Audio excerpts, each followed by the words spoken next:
Hello! The topic of the day is the ethics of neurotechnology. There is a vast number of types of neurotechnology, but first, let's talk about the basics. So what is neurotechnology?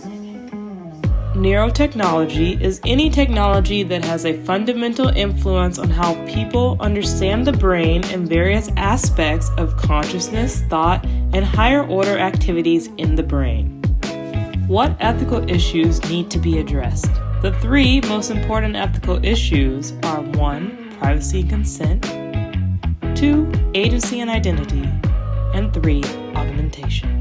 The neurological device we'll be focusing on today is deep brain stimulation. Deep brain stimulation is an established treatment for people with movement disorders and psychiatric conditions. There are many risks with deep brain stimulation. For example, complications surgery could lead to stroke, infection, seizure, and heart problems. And side effects after surgery may include seizure, confusion, stroke, infection, and hardware complications. The stimulations may cause individuals to experience speech problems, vision problems, unwanted mood changes, lightheadedness, and balance problems. That being said, where do privacy and consent fall into all of this?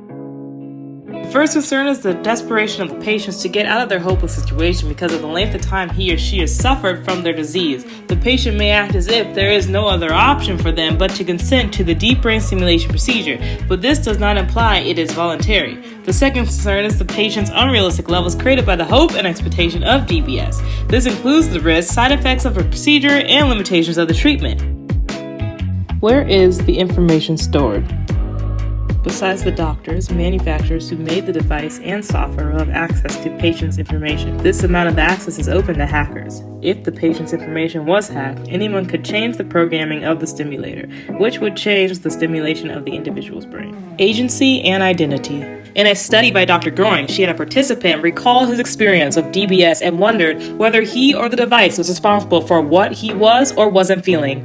He said, I began to wonder what's me and what's the depression and what's the stimulator. I mean, for example, I can be fine and then all of a sudden, and I might realize it later I do something socially or interpersonally just not right. There's me as I was or I think I was, and there's the depression, and then there's depression and the device, and it blurs to the point where I'm not sure, frankly, who I am. Dr. Groing noted that this individual describes a sense of not being sure about his own control over his actions. The all of a sudden language suggests something that happens to him as compared to an action. Although his body moves in the absence of obvious intentions compelling the movement, it doesn't seem right to claim that this is a mere happening in the absence of other explanations of the action, so he reports confusion about whether he is indeed the de facto originator of the action.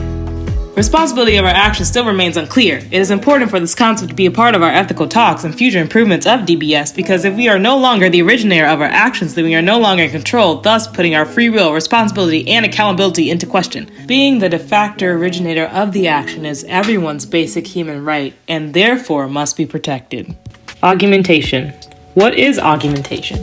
Augmentation is an interactive digital extension of human capabilities in which the goal is to use medicine or technologies to enhance the human body, productivity, or capability. Why is this important? The first thing we want to address when we're talking about augmentation is who it will be available to, because if the device is available to everyone, then people will feel like anyone can get a device and be able to stimulate whatever areas of the brain they want to in order to enhance themselves. What could be enhanced? If this procedure is then open to everyone instead of for the people who actually need it, then you could stimulate whatever areas of the brain that person chooses to want to stimulate. And since we don't know what the side effects of that could be in a healthy patient, that could cause some serious harm to a bunch of individuals. Who is accountable? If, for instance, someone comes in and says, I want this procedure done, and they sign a consent form, the doctor can go ahead and give it to them. But say they then come along and commit some terrible crime, whose fault is it? We don't know, and that's very unclear. So when it comes to augmentation, it is important for us to note that cognitive enhancement is a serious thing and can affect a bunch of people, and that is still unclear yet.